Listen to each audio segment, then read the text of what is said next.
Selamat datang di channel Belajar Yuk. Kali ini kita akan membahas tentang silogisme kategorik.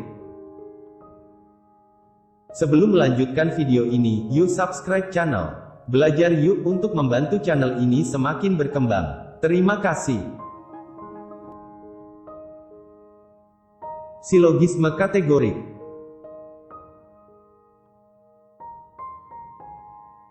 Pengertian silogisme.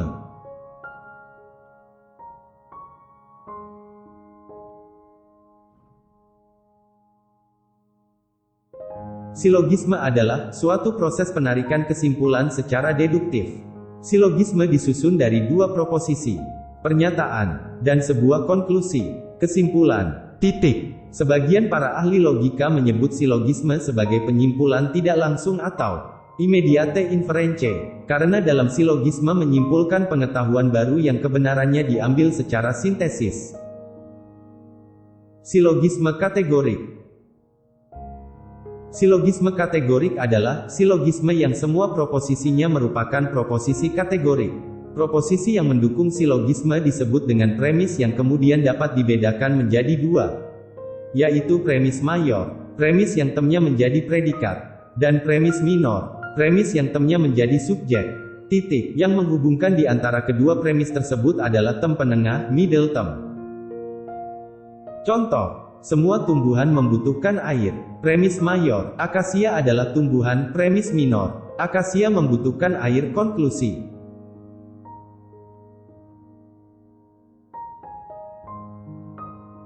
Hukum-hukum silogisme kategorik. 1. Apabila salah satu premis bersifat partikular, maka kesimpulan harus partikular juga. Contoh, semua yang halal dimakan menyehatkan. Kurung buka. Mayor, sebagian makanan tidak menyehatkan. Minor, sebagian makanan tidak halal dimakan. Konklusi.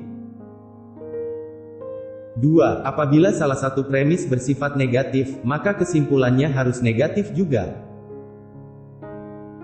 Contoh, semua korupsi tidak disenangi. Mayor, sebagian pejabat korupsi. Minor, sebagian pejabat tidak disenangi. Konklusi. 3. Apabila kedua premis bersifat partikular, maka tidak sah diambil kesimpulan.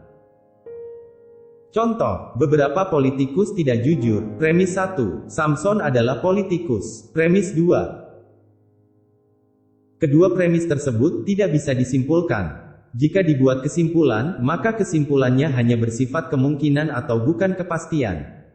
Samson mungkin tidak jujur. Konklusi. 4. Apabila kedua premis bersifat negatif, maka tidak akan sah diambil kesimpulan. Hal ini dikarenakan tidak ada mata rantai yang menghubungkan kedua proposisi premisnya. Kesimpulan dapat diambil jika salah satu premisnya positif. Contoh, kerbau bukan bunga mawar. Premis 1, kucing bukan bunga mawar. Premis 2. Kedua premis tersebut tidak mempunyai kesimpulan. 5. Apabila tem penengah dari suatu premis tidak tentu, maka tidak akan sah diambil kesimpulan. Contoh, semua ikan berdarah dingin. Binatang ini berdarah dingin, maka binatang ini adalah ikan? Mungkin saja binatang melata. 6. Tem predikat dalam kesimpulan harus konsisten dengan tem predikat yang ada pada premisnya. Apabila tidak konsisten, maka kesimpulannya akan salah. Contoh, kerbau adalah binatang. Kurung buka. Premis 1, kambing bukan kerbau. Kurung buka. Premis 2, kambing bukan binatang. Binatang pada konklusi merupakan tem negatif, sedangkan pada premis 1 bersifat positif. 7. Tem penengah harus bermakna sama, baik dalam premis mayor maupun premis minor. Bila tem penengah bermakna ganda, kesimpulan menjadi lain. Contoh, bulan itu bersinar di langit. Mayor, Januari adalah bulan. Minor, Januari bersinar di langit.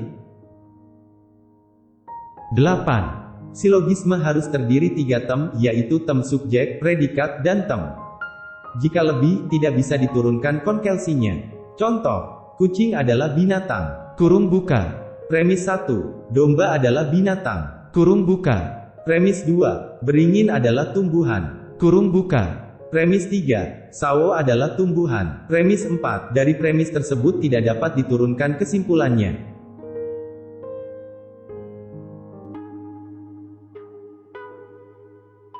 Terima kasih telah menonton video ini. Sampai jumpa pada video selanjutnya.